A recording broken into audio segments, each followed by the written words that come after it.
Hello, this is Dr. Gay from First Lake MRI, and this is a 30-year-old female who has progressive weakness in her upper extremities, both her arms, and now she can't even move her right arm. She also has a funny sensation with tingling and numbness in both of her arms that's progressive. So the doctor ordered an MRI scan, and we see that she has a couple of very significant findings here. Number one is up high here. This is the cerebellum, part of the brain at the bottom here, and this is called the brain stem. And the cerebellum should be contained within the skull. So this is the bottom of the skull back here. This is called the occipital bone. It ends right here. And the cerebellum, this area, shouldn't go below this. But if you follow this line forward, this area is called the foramen magnum, by the way, where the spinal cord comes out of the brain stem, goes through this foramen magnum. Here's the spinal cord. Well, this foramen magnum, the cerebellum, should be above that, and instead you can see this tongue-like projection of the cerebellum. It goes down here through the foramen magnum here, and it pushes on the brainstem.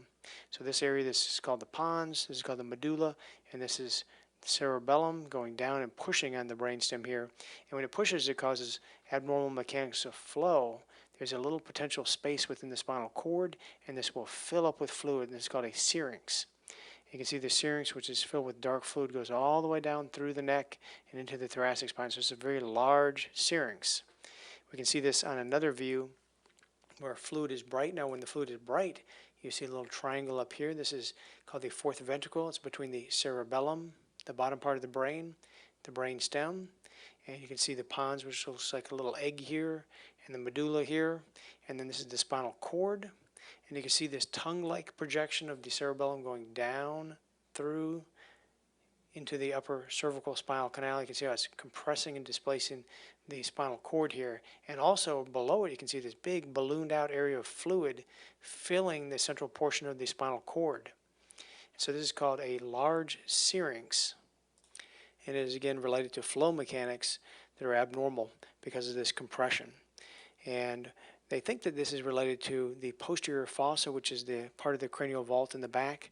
There's a space back here for the cerebellum to sit, and if this is too small developmentally, the cerebellum will go down through the foramen magnum here, through this area, and can push on the brainstem here just like this, and they call this a Chiari malformation of the hind brain, with the cerebellar tonsils. The bottom of the cerebellum goes downward and again pushes on the brainstem, and you can also get this associated finding of a large syrinx like this. And this patient also had headaches and pain in the occipital region or back of the head, which also goes along with it. So kind of a classic case of a really prominent Chiari malformation and a very large syrinx, this fluid-filled space here that goes all the way down through the spinal cord of the neck and into the thoracic cord. And that's it. And what they'll do with these is surgery. They'll go back here to the occipital bone, this piece of bone here, and they'll remove that, and we'll give that room. And patients typically will have resolution of their headaches and feel a lot better. I think their neurologic complaints, however, though, may not be entirely reversible. But again, their headaches and other things, other problems that can be associated with it, usually will get better with that surgery. And that's it. So thank you very much.